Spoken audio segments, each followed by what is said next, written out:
আমি যেতিয়া কৈছিলোঁ যে 1 লাখ চৰকাৰী চাকৰি দিম, মানুহে আমাক বিশ্বাস কৰা নাছিলে।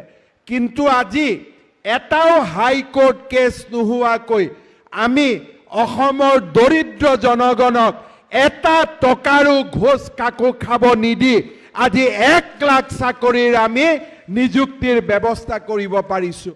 এইবাৰ আমি অহা 31 তাৰিখে আমি কেইবাটাও নতুন নতুন কাম কৰিব খুজিছোঁ।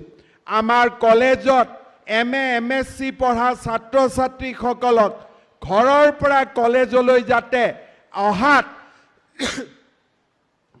হোৱা খৰচ আমি যাতে মাক বাপেকৰ ওপৰত বোজা নপৰি আমি যাতে চৰকাৰে তাৰ বোজা গ্ৰহণ কৰিব পাৰে, তাৰ বাবে MA MSc পঢ়ি থকা সকলো ছাত্ৰ ছাত্ৰীক আমি বছৰত 10,000 টকা, মাহত 1,000 টকাকৈ দিম, যাতে ঘৰৰ পৰা অহা যোৱা খৰচো চৰকাৰে বহন কৰিব পাৰে।